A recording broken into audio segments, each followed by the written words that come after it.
corner market, which has this coffee shop next door. I'm sitting outside. This is where I met someone that I would consider a angel in human form. I'll tell you about him sometime. I spent many hours, several days, during a period of about a week or so, hanging out here with him. He sat there.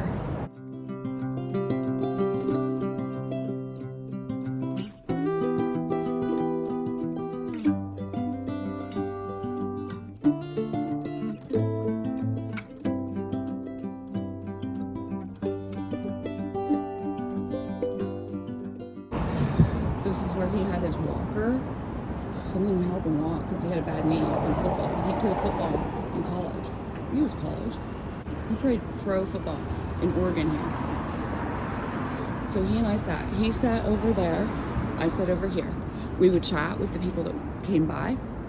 And today, I brought my tarot cards. I was thinking about doing tarot card readings and seeing who stops by and gets interested, because I can just do tarot card readings for people here. And all I ask is just give me what donations accepted, but not money.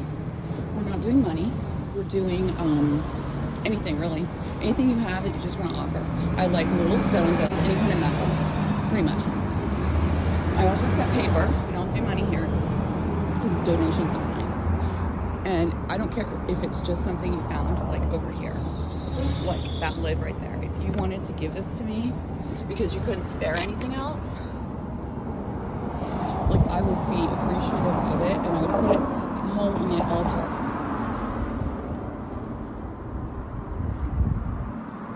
So there, around the corner to the left, that is the market.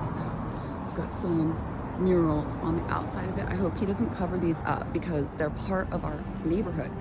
It's our neighborhood woodlawn. And then, yeah, okay, so he said he might get rid of that, but it says R.I.P. Dante. I don't know, Williams, I think. Anyway, this is on Deacon Street. This is Woodlawn neighborhood of Portland, Oregon. I'm trying to capture the graffiti, but I'm just seeing them as people that are expressing themselves, maybe not in the light of day. That's the artist. A good representation of our neighborhood. Looks like there were multiple people working on it. What's my at? Anyway, I think I'm at J. Hutton Stone. Probably add a bunch of other stuff too. Let's just see what card is on the top and the bottom. That was on the top of the deck. This is on the bottom of the deck. This is challenged by this. This is a signifier card. This is the subject matter. Or this is you. And then this is your challenge, the tower. It's later in the day, and I managed to do some research on the meanings of these two cards. And they are actually appropriate and pretty general.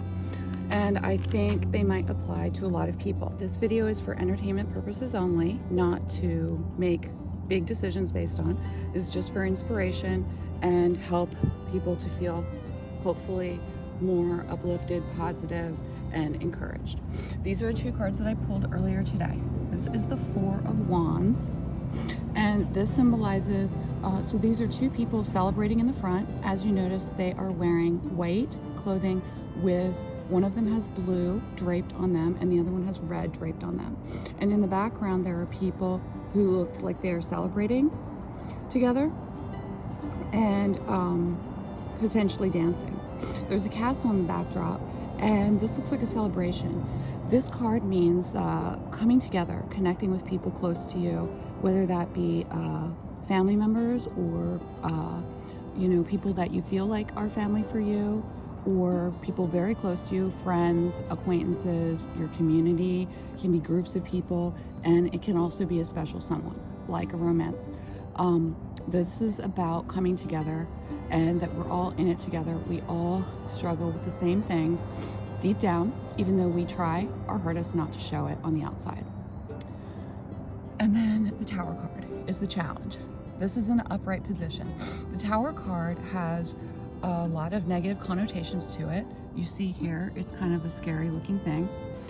Scary picture on here, there's a woman with a crown on with blue, and then there's a male with blue and white and also a red cape on him, and he's falling out forward, she's falling out backward, and at the top there's like some kind of fire explosion, and also the crown is popping off. They're falling out of the top of the tower, and the number associated with this is 16. What's being challenged is this: coming together, being together. Okay, we can always work for this. This is a challenge. This is actually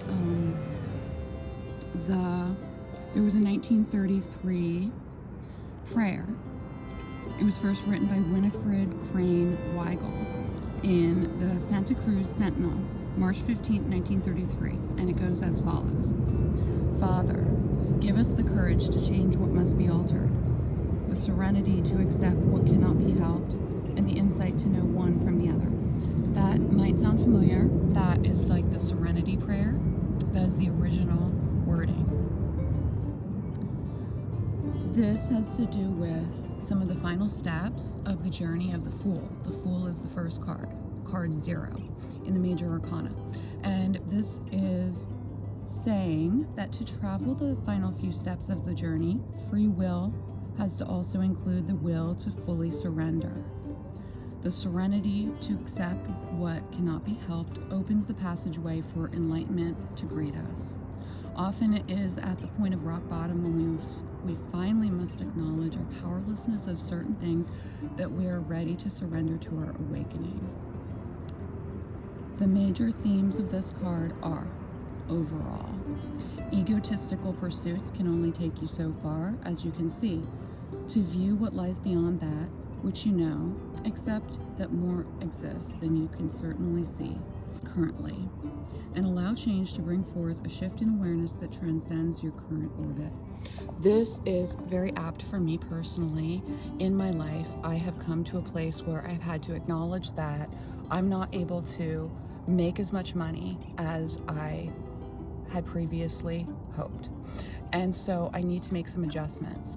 And I am facing, concerns and worries and anxieties about what this next presidential, the next 4 years, what it's going to bring. And it brings me to my vulnerabilities and my fears about not being able to support myself.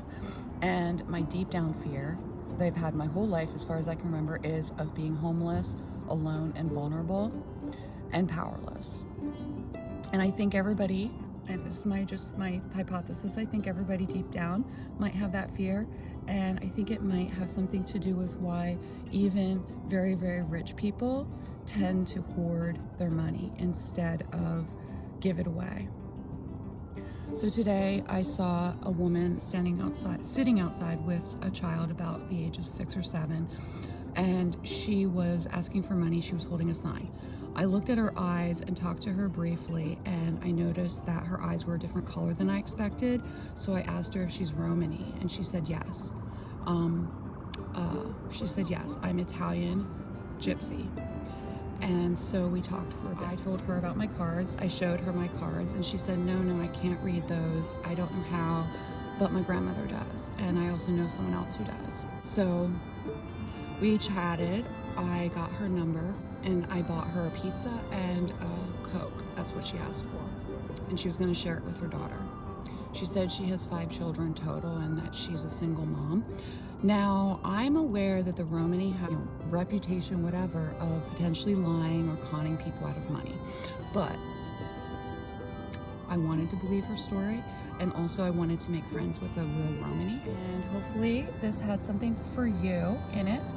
But if it doesn't, feel free to pass it on. Thanks for watching, and I will see you next time.